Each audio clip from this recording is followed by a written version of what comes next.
Welcome to the Real Estate Espresso Podcast, your morning shot of what's new in the world of real estate investing. I'm your host, Victor Menasce. This is the weekend edition where we interview notable people from the world of real estate investing. Today is no exception. We have a great guest all the way from Tampa, Florida. Welcome to the show, Bascal Korkus. Thanks, Victor. Thanks for having me. Well, great to have you here. Now, you've been at this game a little while, and I know there's a lot of stuff we can talk about, but before we dive into the details, maybe give a little bit of your backstory and how you got to this point in your journey. Well, when I was growing up, I had a lot of real estate investors around me. And at 14, I found out that you could buy real estate and not be an institution. So at that point in time, I started studying everything I could about real estate. And by 19, I started buying properties myself and just grew my knowledge in the real estate business, grew my knowledge in the financial sector. And then I started opening up all these other companies to help my real estate investment business. I love that. Now, today you're involved in a number of different things. You're doing a lot of infill development in the Tampa area. But let's talk a little bit about something that over the last several days I know has been a topic of hot discussion, and that is this whole concept of what are called NFTs. And this is a technical term, non-fungible tokens, and the tech industry is famous for taking jargon and making it mainstream, and most people don't even know what the heck it means. So a non-fungible token, if you just simplify it, is a way to basically validate what you have and to know that it's authentic. That's really what it is. It's more of an authentication. So when people are mentioning art is a simple example because you don't know if the Picasso you purchased is authentic until you go to a source to validate it. And in the past, we've seen that even when you go to an expert to validate if that art is authentic, later it's found out that it could not be authentic. Now, when you're buying art online, is able to be authenticated through the blockchain, and it can be used for anything, not just art. That's what the amazing part is with NFTs. So, for example, you could be showing up for a rock concert with tickets that you bought through a broker, and you don't even know if those tickets are authentic. Where now, by virtue of how that ticket was generated, how that ticket was passed on, that authentication carries with it. Correct. The authentication is carried with it, and even when you're buying a digital ticket, there's ways that if someone was wealthy enough, they can go and hack the system. With the blockchain, it's not easily hacked. You cannot change the blockchain itself, so you can show where it's going from, how it's passing hands, and do you actually have the authentic original item. So the authenticity is what's the great part about NFTs and the blockchain. And what makes that possible is that if you tamper with one copy, there might be 10,000 other copies of that exact same record in existence, and the chances of you finding all of those other copies and tampering equally with all of those other copies, mathematically virtually impossible. Yes, that's accurate. Where people are saying that they can manipulate the system and it's not real, it's not tangible. When you go and buy a Rolex, you're buying something that is genuine and something that is authentic. When you're buying a NFT, you're buying something that's genuine and authentic. People assume it's art, but I believe eventually Rolex, when they buy the Rolex watch, they're also going to be issuing you a Rolex NFT. And you're going to be able to validate the transaction history of your Rolex with your NFT. And I think the future will come to is where people will actually start selling their NFT separate from the watch itself. And at one point in time, that's probably going to have the NFT have a higher value than the physical Rolex that an investor would have in his safe. So this is a real estate show. We're not selling watches or tickets to a rock concert. How does this apply to real estate?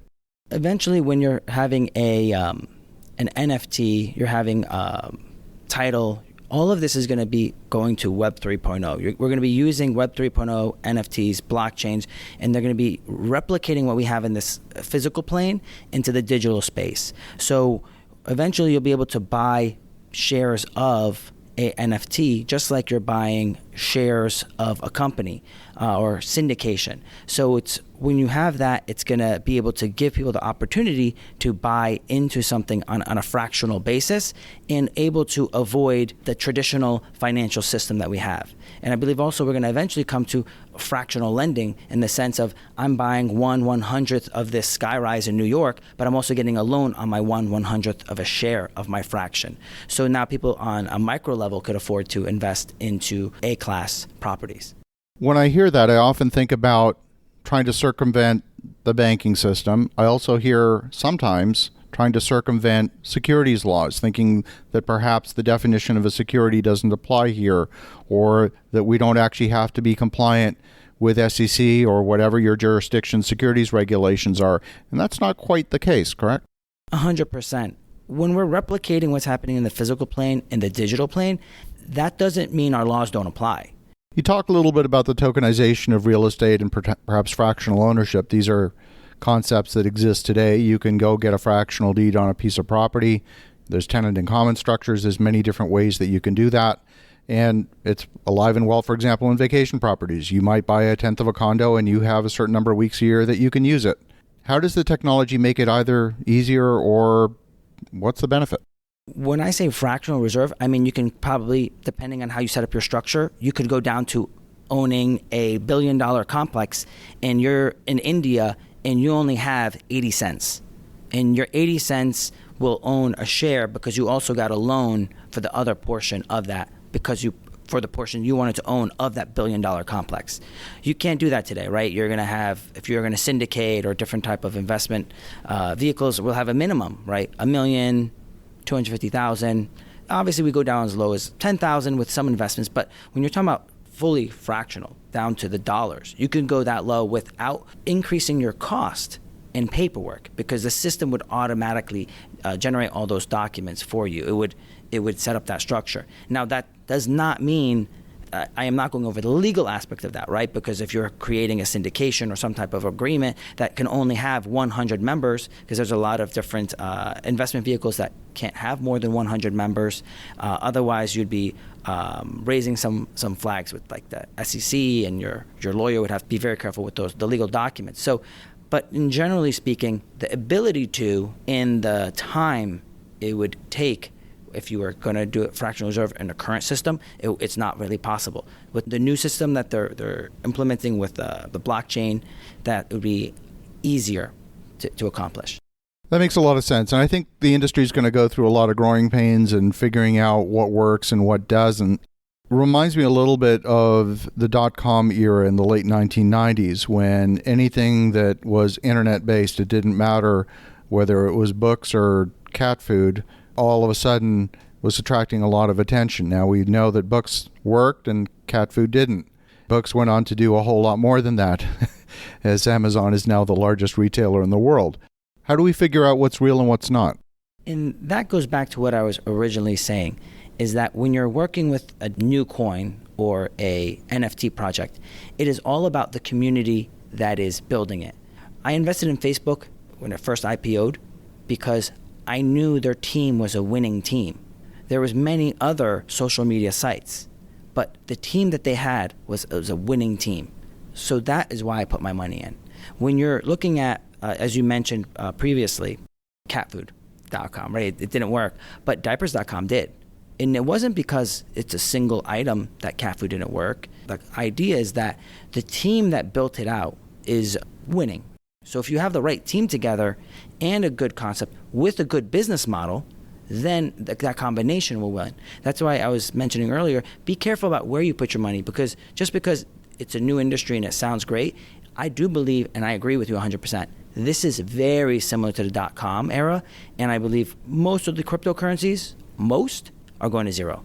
Most of these systems are going to go to zero. Only one that have true, fundamental business purpose are going to survive. And even some of those are going to crash as well, which I find that it's going to be a good buying opportunity because they have a true business purpose, but they just got caught up in bad market timing. I'm a big believer in the fundamentals of business. It doesn't matter what the vehicle is. And for me, a business has to solve a very specific problem.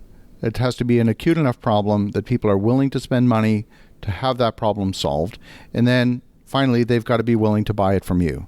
And if you satisfy all of those things, you have a shot at success in business. But if you are simply a solution out there looking for a problem, your chances of success are extraordinarily low. And I think, for example, that's why pet food online didn't work, because you could go buy pet food at the grocery store and it wasn't a problem that actually anybody really had. Wasn't solving a real problem. Whereas if there's something that's more of a specialty item that you cannot get within a couple of mile radius of your house, then purchasing that online made sense because you are now aggregating from a much larger radius. But if it's something that you could purchase within a radius of your house, solving that problem by selling it online wasn't what the market needed at that point in time. And I agree with you with that, because it's all about people, product, and process. And when I talk to new entrepreneurs, I tell them it's pretty simple. Either you're going to solve a very big problem and get paid very well for it, or you're going to solve many small problems and you're going to make your money on the volume of transactions.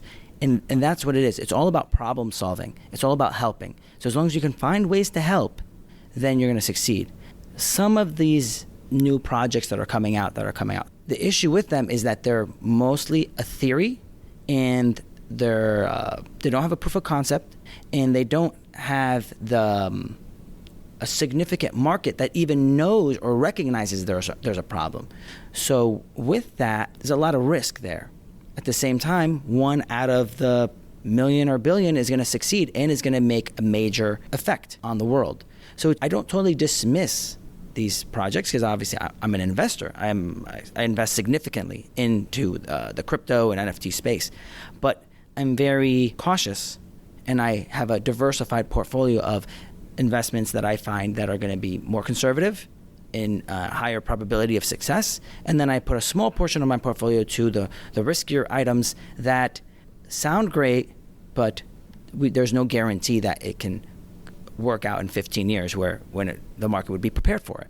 Can you give us an example of a tangible problem that you think a non-fungible token is setting up to solve in today's marketplace? So non-fungible token, obviously, it's almost like a validation process. It's verifying that the authenticity of something. So one problem it can solve is, and it's already being rolled out in other countries, which is title. Right? They're using the blockchain, they're using NFTs to validate title. And there's other countries right now that are doing this, and the properties that have that, their title, their properties are actually worth more than other properties that do not have their title on the blockchain. So when you can validate what is being owned, then you're going to be it'll be easier to transact. And currently in the market, it is difficult to know who is being honest and giving you the full history. So the other part, when you have properties, titles, and the history of a property on the blockchain, you could put on there every time something was serviced. So a professional company electrician would be able to document through their system and to be able to put onto that blockchain that the electrical was serviced, that the new AC was put in, that the roof was changed. So now it's on the blockchain. It is validated through the company with the local municipality, and then it's also on that blockchain, and it's sealed up to say, here's a track record and documentation of everything that happened with this property. And I don't have to wonder if this is accurate. I have it. That makes a lot of sense. Now, of course, for that to happen, you need mass adoption. It's not just something that can be done on a small scale, because otherwise you literally have to maintain two parallel systems. It will require the fortitude and commitment from the county recorder office that today is doing it the old-fashioned way to transition all of the books and records to a new system that ultimately is going to be more streamlined. And you're 100% right. No means am I saying is that anytime soon, but we are heading in that direction because of the efficiency and the benefits that is going to come. I started investing in real estate when I was 19, and I would go to the courthouse, and everything was in paper, and it was a filing cabinet. And when I wanted to learn from real estate investors, there wasn't a YouTube for me to learn. I would have to go work for free for a guy, and in turn get to learn from them, right? I would trade. Today, you go on YouTube. Today, most of the items from the county clerk, they're online. But with COVID, that transition became exponential. Many things went online, and I believe we could have a split society where we have a futuristic country like Japan, where we would have another sector of the world that just has everything in paper. We're gonna have a very bifurcated world, I believe, and those that are taking on the new technologies are going to be able to move very, very fast, and those that are not are going to be kind of left behind. So I believe that trajectory that most of the world is going to be moving towards using technology more because they see that there is a speed to it. Fascinating perspective. Well, Bascal, if folks want to connect, if they want to learn more, what's the best way? You can find me on YouTube at Bascal Korkus, on Instagram at Bascal Korkus. Our website is korcf.com. Fabulous. Very interesting conversation. For the listeners at home, definitely connect with Bascal at Bascal Korkus on YouTube and on Instagram and korcf.com. And in the meantime, have an awesome rest of your weekend. Go make some great things happen, and I'll talk to you again tomorrow.